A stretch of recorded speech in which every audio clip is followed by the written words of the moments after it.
do this, but if you want to do it again and come back to it, it will be on the BORP YouTube channel.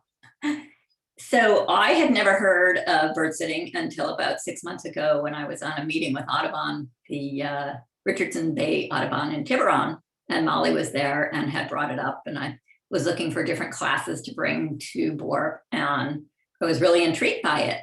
And so I hope that, so this is my first time doing it as well. And I'm just going to let Molly introduce herself. She is currently in Maine, as I mentioned.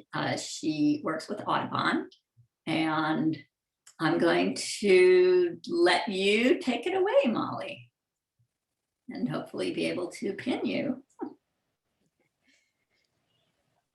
Welcome, everybody, and thank you, Bonnie, so much. I'm so excited to be here and so honored that you've invited me to do the sit with you. It's one of my absolute favorite things on earth, and I just get pure delight any chance I get to play with others in this practice. So thank you so much for having me, and it's wonderful to meet each and every one of you.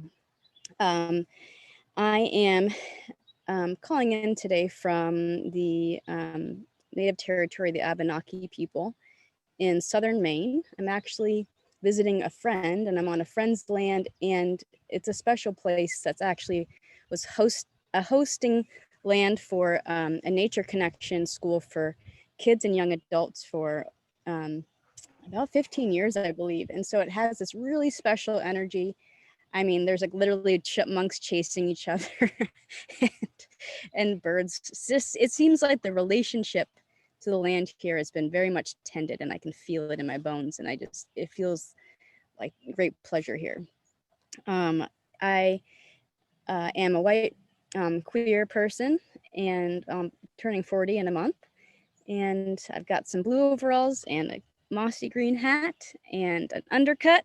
I like half my hair is shaved off, and it's a beautiful sunny day. I'm right next to a bank of woods to my left and a mossy kind of green rolling hill in front of me, and behind me is a green and beige home. Oh, and my pronouns are she, her.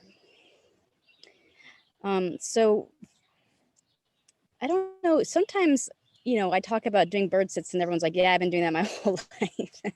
So if you're someone that enjoys sitting outside or even sitting in your home and just noticing the birds in whatever way you enjoy doing that, feel free to just, raise your hand or self-acknowledge, because this is new to some people, and also for other folks, it's very much an embodied practice already. I've come to this bird sit practice, and I've come to love it so deeply because, unlike a lot of traditional birding, when we go birding, or we can, if we're in motion through a landscape, it can really scare the birds away. So, and all wildlife. So like what we're going out to try to see and engage with the most will run away from us because they're so finely tuned to human presence.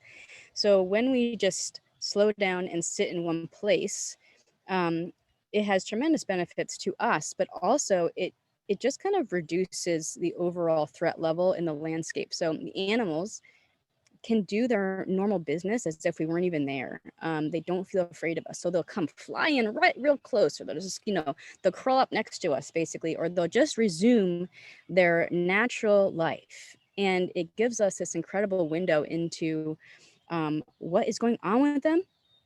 It gives us tremendous access to the drama of their lives, when there's predation happening, or when they're just flitting about and mating and flirting, or when they're just, looking for that tasty snack, or when they're just resting like we would be. It just brings this intimacy into our life. And it's especially a nourishing practice during the quarantine times, where we've really had to become very intimate with our place, and on any given day to be intimate with our place.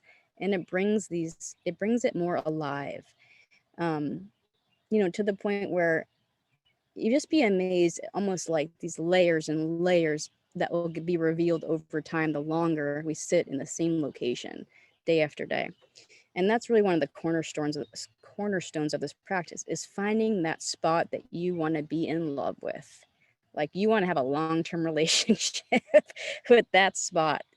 And literally letting your body find that place, like where will be your happy place to sit and enjoy on any given day. And I came to this practice a number of years ago. I fell down my stairs and got a pretty bad TBI, concussion, and really couldn't leave my house for about a year and a half. And I had a very interesting consciousness shift and had very, not much inner monologue, like a very quiet inner landscape as I was recovering. And I still have it to this day. And that is really when I started to open up a lot more of my senses to the world around me, and to really notice the birds and see them and feel them on a much deeper level, and really like build relationships and like a deep love and passion for them. And it's just continued to this moment. So that's a little bit of me, kind of how I came to this place, a little bit of why I think this practice is so beautiful. And without further ado, I think let's just jump in. Is everyone okay with just jumping in? Okay. So take a moment to, and again, we'll do a sit spot for about 20 minutes. And it's going to guide us through some of the practices to help us really, enrich the time. And then we'll leave a little bit of time. Bonnie, if you could help me keep track, like the last 5-10 minutes for any sharing of what your experience has been. But also, if at any point, as we're going through the sit spot, you want to just, pop off mute and say, oh my God, this just happened, or this is what I'm feeling, or whatever, please just jump in. I love the aliveness of everyone's sit. Like, our sits kind of become connected. And so I like kind of tracking what's happening across time and space. So again, if you haven't yet found a spot, just check and make sure if there's any place that's calling to you, by a window or outdoors. Just feel free to wander to that place. Even if as we're going, you're like, oh, actually I want to be over here. Like, just keep listening for that place. And I always begin a sit spot just gently connecting with my own self. So I put a hand on my heart and a hand on my belly. And feel free to put your hands wherever you feel comfortable. And I just take a moment to nourish and connect with myself.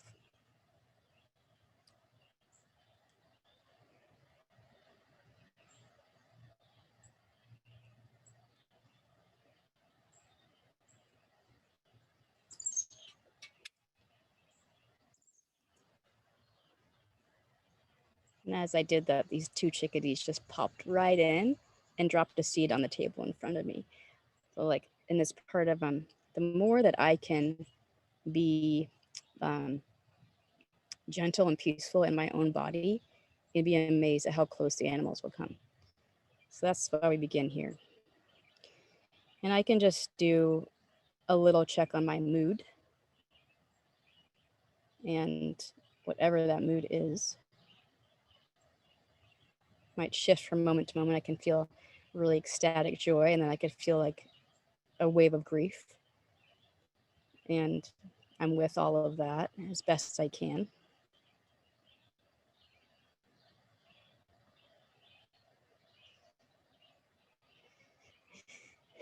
And we start with our own selves and our own bodies, because we actually are so intelligent. Our bodies are so intelligent. Our beings are so intelligent.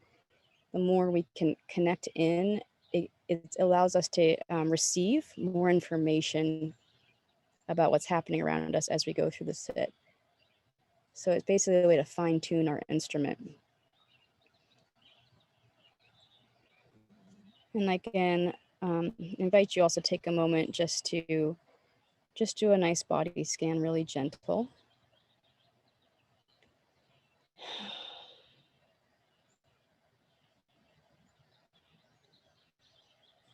Just noticing where we might be holding tension.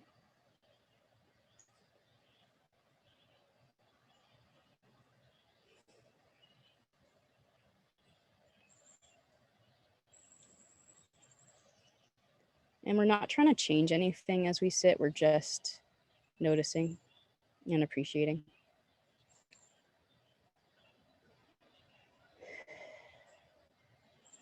Just checking the quality of our breath.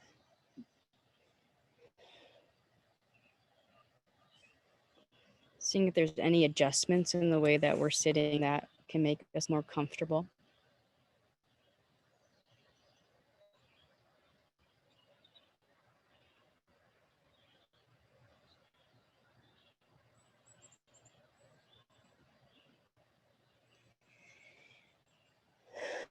Or where we might be having a lot of discomfort or numbness. And just kind of welcoming all the parts of ourselves.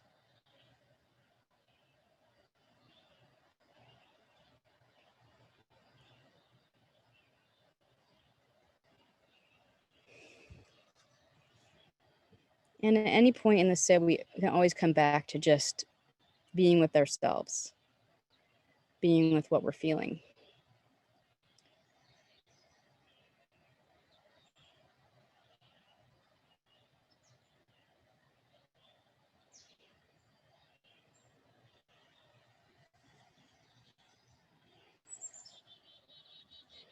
So if we can begin to widen our zone of awareness into the space around us, into the ecology. Just let your natural curiosity guide for a little bit here. You know, what's happening where you are? What are you feeling? What are you sensing? Even if you were just to see where do you naturally want to, you know, look or turn your body or some part of your body that's picking up on energy, just go with that and just see where is it taking you right off the bat.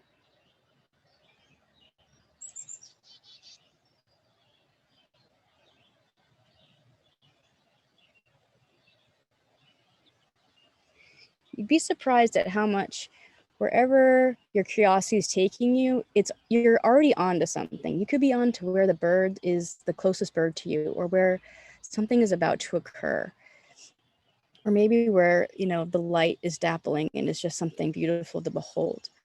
But just letting ourselves just kind of find the point of pleasure and seeing what is there.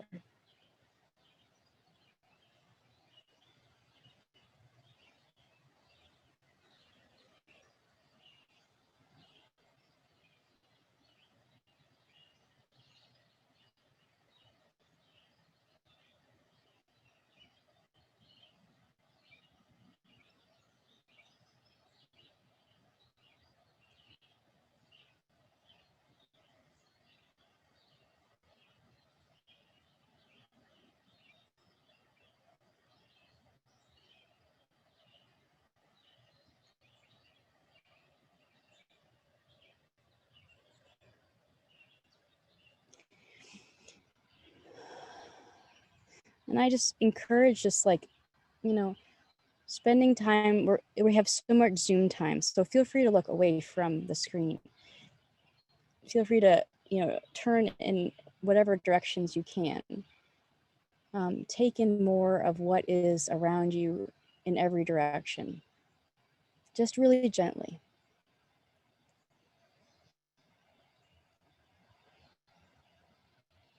Like you're saying hello, like just hello to the trees or hello to the, you know, the sky today. Hello to the shadow or the time of day.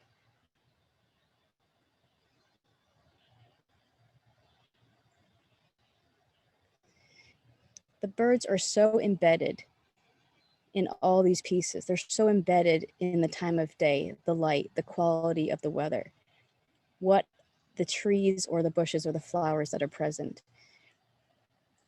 So when we check in with them ourselves, we're getting more into the realm of the birds.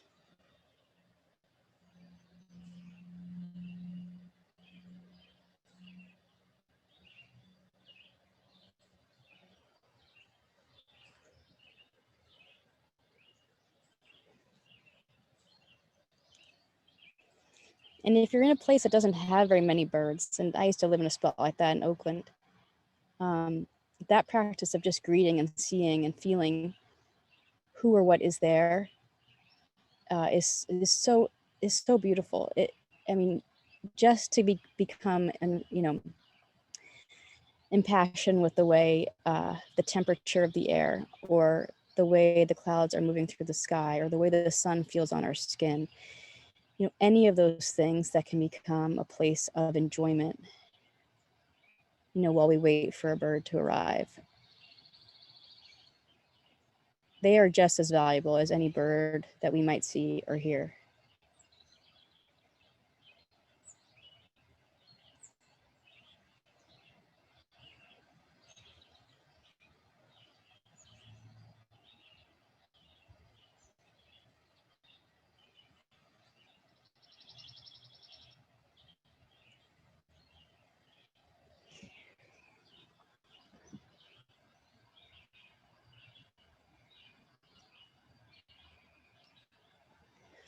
I'm going to activate us a little bit more in our sense of sound and our sense of vision. I know we're all differently able to hear in terms of how we sense. So if at any point I'm speaking about something that does not resonate with you, please feel free to come back to whatever feelings or senses are available and enjoyable in any moment. So to tune up some of our hearing sense, I try rubbing your fingers just next to your ears, just really gently, and just listening to that sound. It's almost like paper, rubbing paper.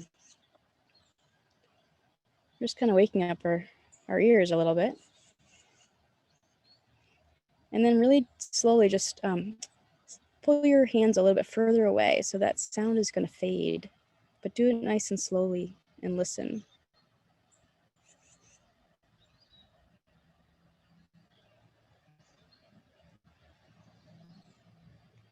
Until you can't hear it anymore, you can just feel your fingers rubbing.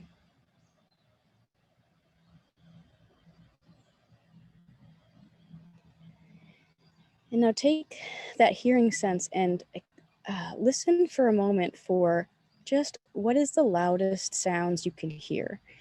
Can you hear any bird song or birds alarming, or airplanes or traffic or people? But just take a moment to just notice and acknowledge those loudest sounds.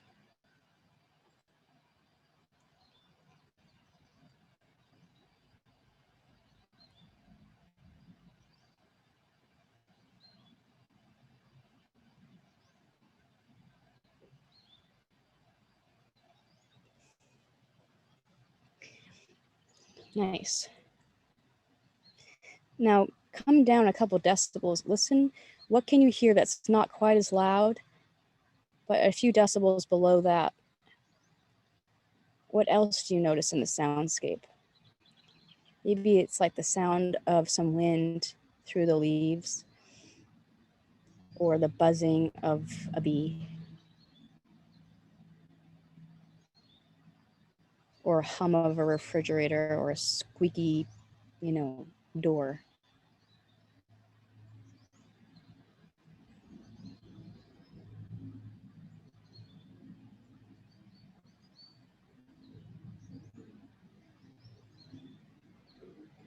And any new sounds that might be coming into your space. I'm getting an airplane coming in.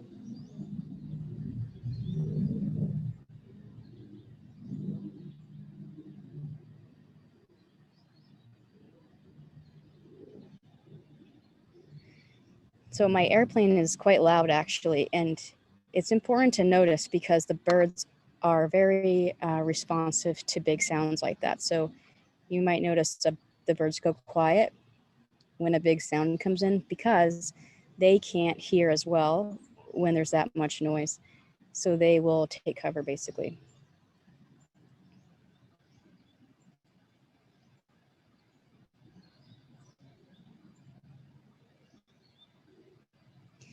And now beyond all those sounds that we can hear at all these different levels, just try and listen for the quietest sound in all directions. And you might need really actually want to feel, where is the quietest sound in all directions all around you? Listen and feel for that.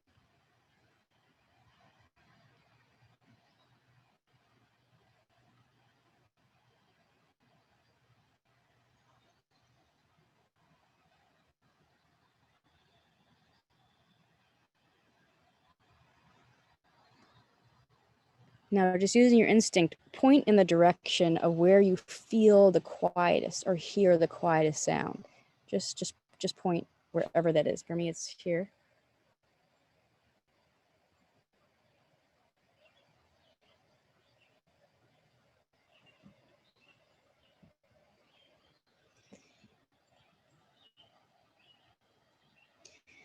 Quiet is a really important piece of bird language, because the birds will become the most quiet, where the hawk is perched.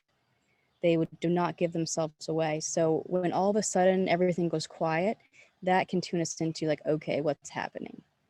Where's the hawk? Or is there a cat moving through? Birds are so intelligent, and they're always telling each other what's going on. So when one bird goes silent, it'll have like a ripple effect. And then they have almost like really rapid nervous systems as a collective. So then as soon as that threat has passed, it's like turn up the volume, the songs, the companion calls, they're back at it. It's really like nervous system and fast forward. So as we're listening here and feeling, we can listen to, like, I would say 4 core voices of the birds. We have that silence. We have song, like the melodies, the stuff that makes you just feel like you're listening to an orchestra.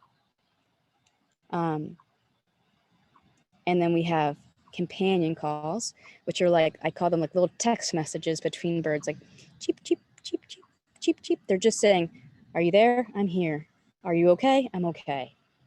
Are you there? I'm here. So just little toot, toot, like single notes, toot, toot, toot, toot, toot, toot, back and forth.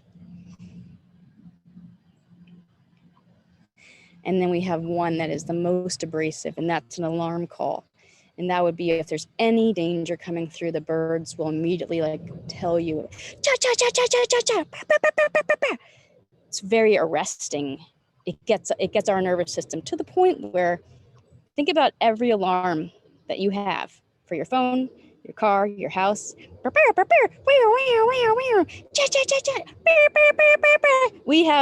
coded for bird alarm, which is why all of our technology has bird alarm in it. Birds have always been saying, there's the bear, there's the lion, there's this, there's that, look out, look out, look out. Humans have been listening to that. That's how we've stayed alive. So we still use it. So when birds alarm, our nervous systems, faster than lightning, will pick up on it, because it's just part of our ancient biology. Same with song. If you watch a movie and there's bird song, that's because they want you to feel relaxed. They'll cut the bird song to silence when they want you to feel tense, like then in comes a serial killer. But they know we're wired for it. So when we do these sits and we're just listening for those simple things, are they singing? Are they just checking in on each other? Are they quiet? Are they alarming? It's like we're tuning up our whole inherent the lineage of our nervous system. And we're very good at this. We're very naturally good at this.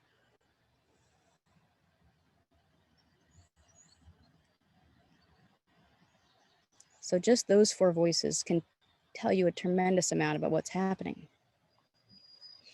Now, if we were to add in some of the visual escape, same thing if we rub our fingers, same thing, rub your fingers, but this time next to your eyes,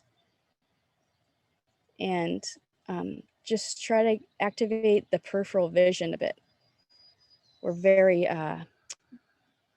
hawk-eyed, I would say, in our screens. So just trying to activate some of that peripheral vision. So start with that rub just right next to the eyes and just slowly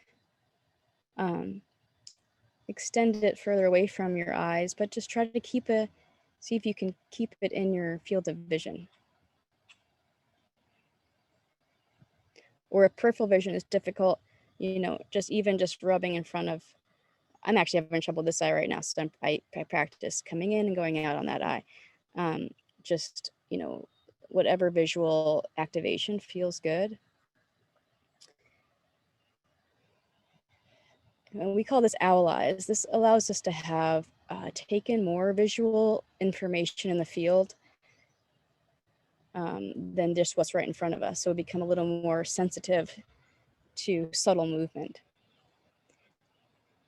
And now look around your space and just take in movement of any kind. You might realize that this branch has been bobbing in front of you so gently, but you didn't see it until you just had to tune into movement only.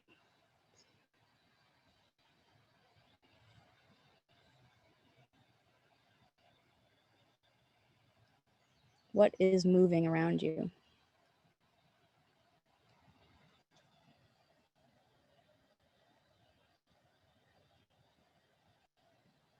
Are there clouds?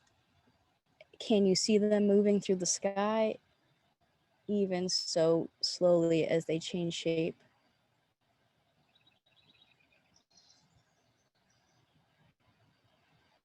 You might suddenly see a bird that you didn't notice before because the way they're moving their head, just so, not a big movement, but just enough to give them away.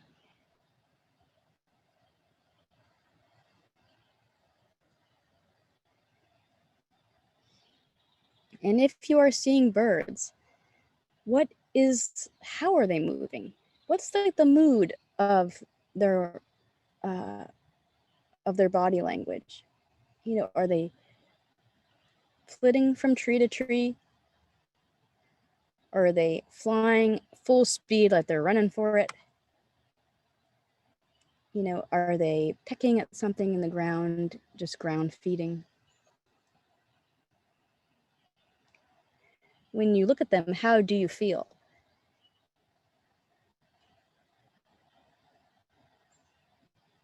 Like if I'm watching a bird eating on the ground, I feel relaxed because I know that it tells me they're relaxed. They're okay. They're in their baseline of caring and tending. When they go pop up into a tree, like I kind of have the same reaction as their own flight of paying attention a little bit more because of that burst.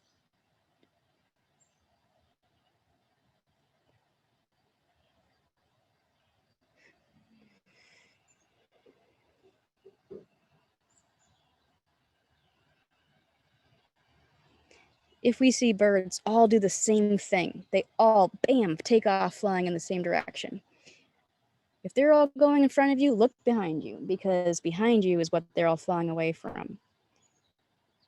If they're all popping up off the ground, you might just wait a few minutes and see a cat walk by because they all got off the ground. They saw that predator coming. So the way they move, the energy, the direction gives away so much.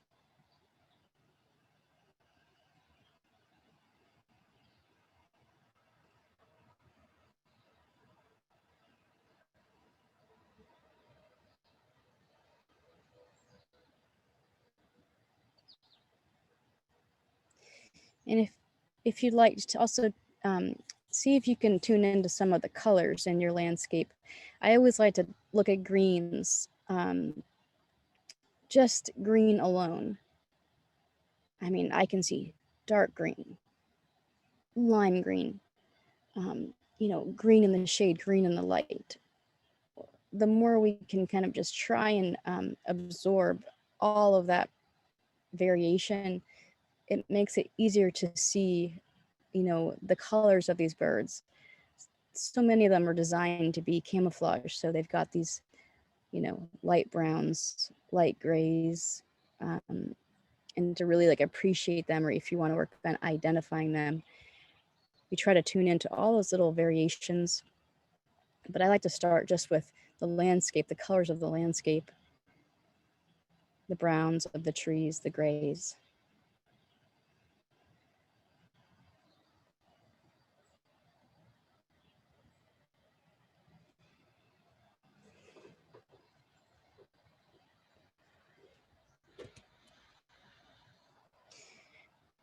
I think we're almost at the time we should come back. So just coming back to our feeling sense, you know, as we began with our own bodies and just putting a hand on our heart and a hand on our bellies, let's come back to that.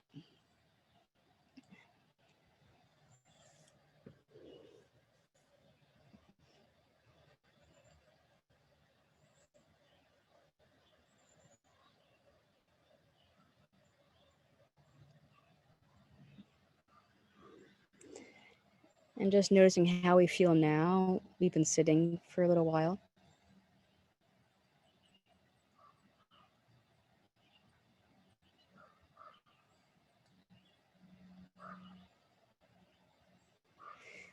And maybe a point of gratitude for just a moment or a bird or a being that, you know, brought joy or pleasure, or, you know, whatever sensation felt good or interesting. Just let's find a point of gratitude for those moments.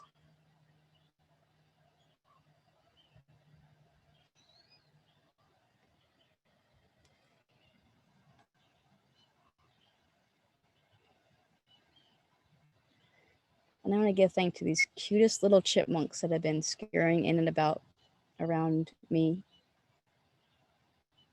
and some chickadees, and a titmouse, and a woodpecker, and a bird I've never seen before. I think it was a redstart, but I'd have to look it up because I don't actually know exactly what that bird looks like, but it had a red chest and a black and white body. But if you saw any bird that you really want to appreciate, maybe one you've seen before, maybe one that you've never seen.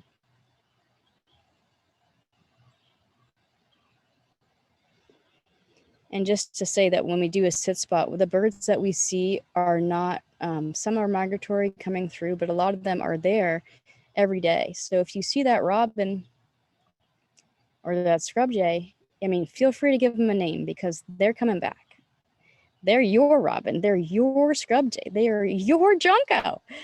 Like, you can be friends and, you know, you can fall in love. You have permission to fall in love and to feel like they're there for you specifically. So if you can scope out maybe where they're nesting, where they like to hang out, you know, you get a little inlet into their lives. It's a beautiful relationship. I mean, brings a lot of pure joy to my life. Yeah, we get to be friends with birds. It's the coolest thing. So I'll bring us to a close and just say, I'd love to leave some time for unmuting. And if anyone wants to share anything, how you're feeling, a moment from your sit, a bird that might have visited, whatever you want to share, feel free to unmute. And thanks for practicing with me. I just love it. Well, thank you, Molly. I've fallen in love with you. That was really wonderful. And I think so often we don't realize all the tension we're carrying around in our bodies until we slow down and just like, oh yeah, that feels good. I just want to read some of the comments here. Someone said, I call the robins I see every day my angel birdies. Oh. Someone gets a rare hummingbird, but she loves all birds. And I think that what I would like to know too, and you can either do this by raising your hand or commenting in the chat, is it would be fun to do this as a live bird sit. You know, just go out with a few people and do a circle. And so that's something now that some of our restrictions have lifted and people are feeling more comfortable being out there. That's something I would like to see happen and would like to make happen. So I see someone from saying, yes, bird sit, live bird sit. I will say that I learned bird sit in a community setting, and it is the best to do as a group. And you can sit in a circle, or you can spread out, you know, down a path, or, you know, in a landscape, and then everyone has their own like separate sit spot, and then they come back together and share. Oh, I saw this, or I saw that, and you'd be amazed. Like, oh, I saw the birds flying like hell, but I don't know what they're flying away from. And someone over the hill was like, well, that's because I had a Cooper's hawk perch right above me, you know. And then you get to put the story together. It's super cool. I'm seeing several people that would like to see a in-person sit. Hopefully we won't do it on a day like the day we had yesterday with our hot weather.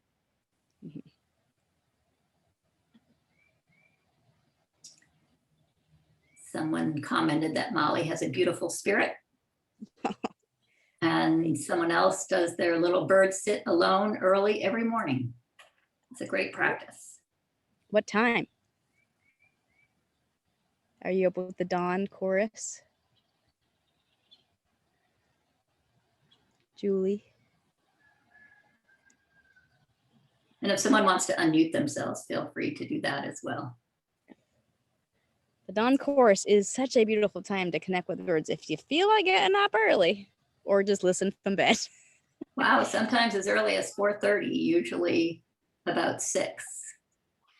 That's a little too early for me. What do you notice? Oh, I have a million questions for you, Julie, because that's a special like window into the life of birds. What do you notice at 4:30?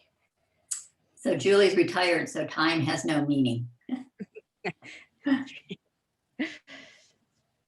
I have a question, Molly. Yeah. I notice I've been annoyed by the towhees that are always screeching.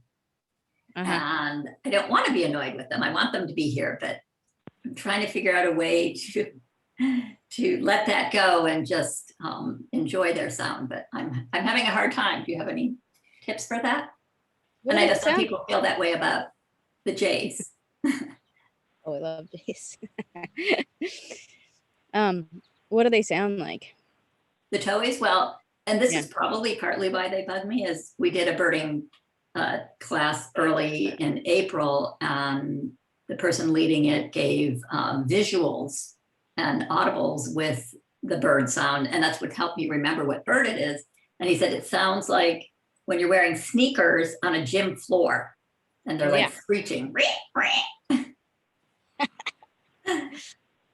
Well, I don't know if I can tell you exactly what to do about that, except I mean, you can practice just listening and relaxing around the sound, and maybe trying to find a point of curiosity, like, I wonder why it sounds like that. Like, how did they evolve to have that sound exactly? Or you know what, I don't enjoy you toys. That's okay to be like, I don't enjoy this. You know what I do is I think about what the Jay is trying to say. Yeah. What is it? What's going on in the Jay community that they feel like they have to make? We're losing you, Joy. You're out in nature and your connection isn't great. So I just wanted to comment that there's a comment in the chat here from Steven Sanchez that says, and I'll be working with him on this, if anyone needs custom 3D printed binocular mounts, please email him. But I would say start with me, Bonnie, at BORP.org. because that is something that been working on. We have a prototype, and I spoke with Stephen about this 2 weeks ago, and he's wanting to help out with that. Great. Just one note on jays. Jays are so smart. They will come flying in, right? Scares all the other birds off the food source. So they know how to get to that bird feeder all by themselves. They're also really smart. They'll scare birds off their nests so they can predate the eggs. And in the bird language realm, they're sometimes the first to alarm if there is a hawk. So they basically tell everybody else, oh, there's a hawk over here. And so everyone else can respond accordingly. So they almost like cover for a lot of other birds that don't have to alarm, because the jays will do it for them. But the jays know that they're very powerful in that way. And so they use their voice to just confuse and take advantage of the songbirds when they want to. Yeah, they're corvids. They're cool. I miss them. What else? Did anyone else see any birds out there? I'm in my office, but I have a big window, and I couldn't tell if the birds I was coming from your screen or outside my window. So it was kind of challenging, but I enjoyed it nonetheless.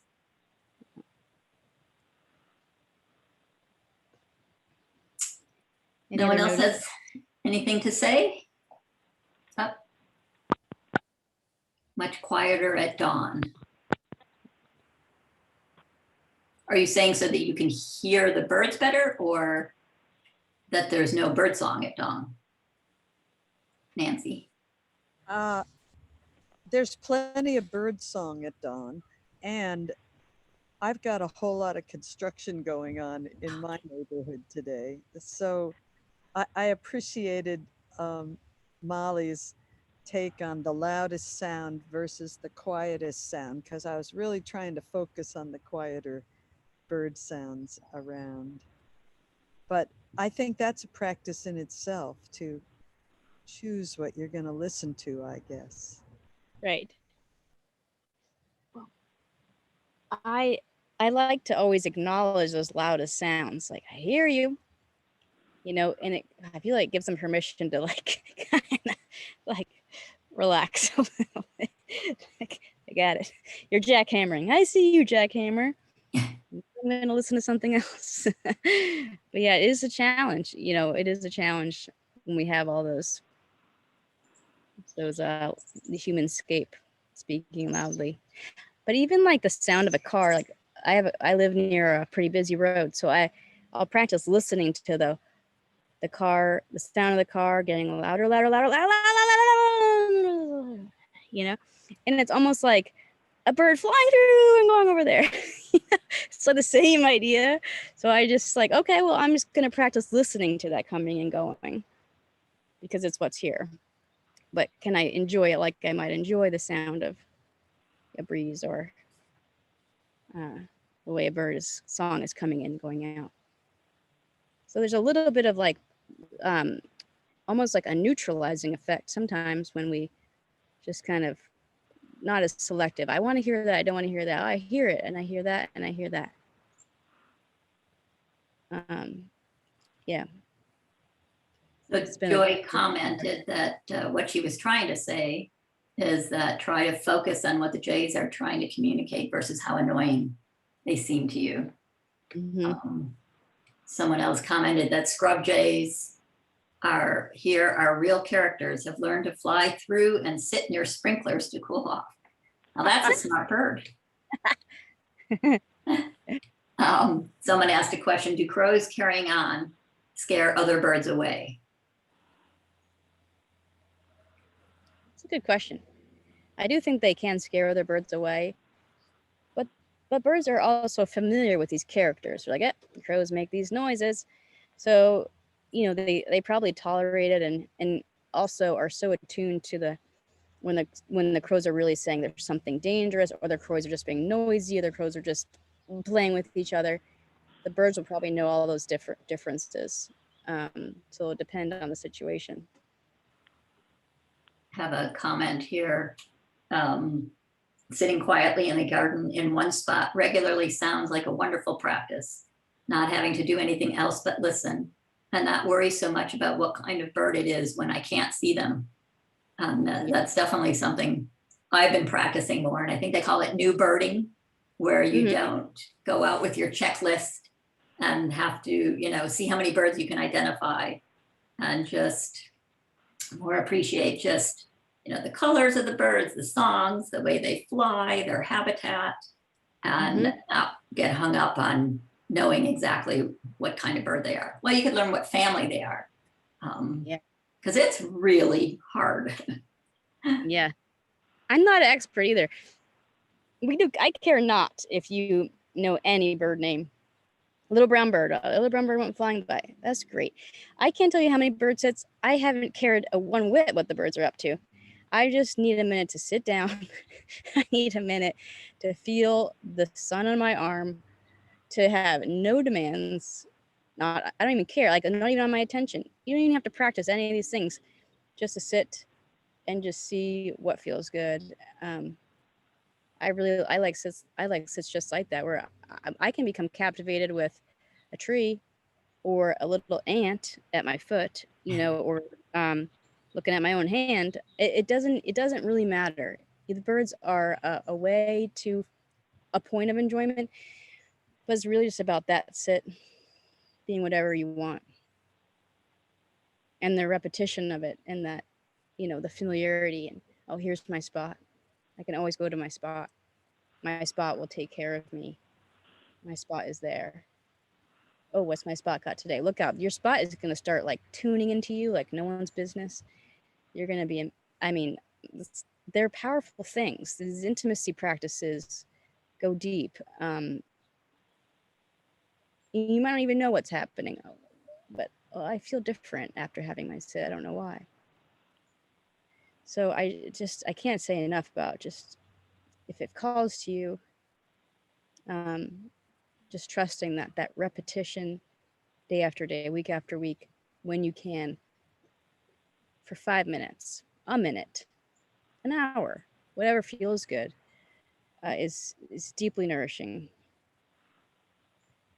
It might be an interesting practice too, because different times of the year you're going to get different birds coming through, and just to write that down, you know, keep a diary of, you know, what birds are coming through, you know, in July. Then you can go back and look in December and say, oh yeah, I haven't seen the blah blahs lately, and that might tell you something about the bird. Right. White-crowned sparrows, those are good when they will sing their heads off and then they leave and you're like, where'd they go? Alaska. Right. And then a couple months later, they're back from Alaska. You know, they're crazy. You just sit there like, tell me about Alaska. Yeah, it might not be that they don't like the food in your feeder. It's just not their time of year to be there. Right. And then it's so fun. Oh my God, they're back. Had a comment here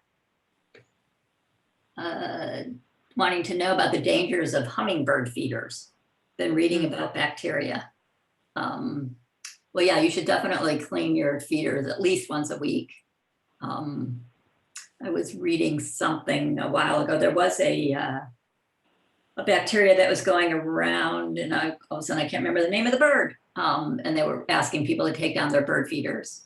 It was like April, May, and now they've gone. So you can put your feeders back up, but with the hummingbird feeders, yeah, you want to, you know, clean them out with a brush, you know, the little holes, you know, where they might be poking their beaks in. And I think it was a 1:10 solution. So 1 part bleach to 1 part, or to 10 parts water, and just to soak the bird feeder in that every so often. And then let it dry out for like 24 hours. But you know, go to the Audubon website, has all of this information out there. Yeah, bird feeders are great. Bird baths are great. They, especially in drought or fire. We really want people to be providing that for birds. And cleanliness is really key to keep them healthy. But the Allen's hummingbird, for example, is a climate threatened hummingbird, and literally will be dependent on backyard feeders to survive. So they are really key for certain species that, you know, are trying to make it through this kind of climate window. Great. Well, Molly, this was wonderful. And I think the fact that everyone has stayed on, you know, is a testament to people being very interested in enjoying this. So I have everyone's contact info. So once we get a time set up and then maybe work with some other Audubon organizations locally, because I don't think we'll be flying Molly out here.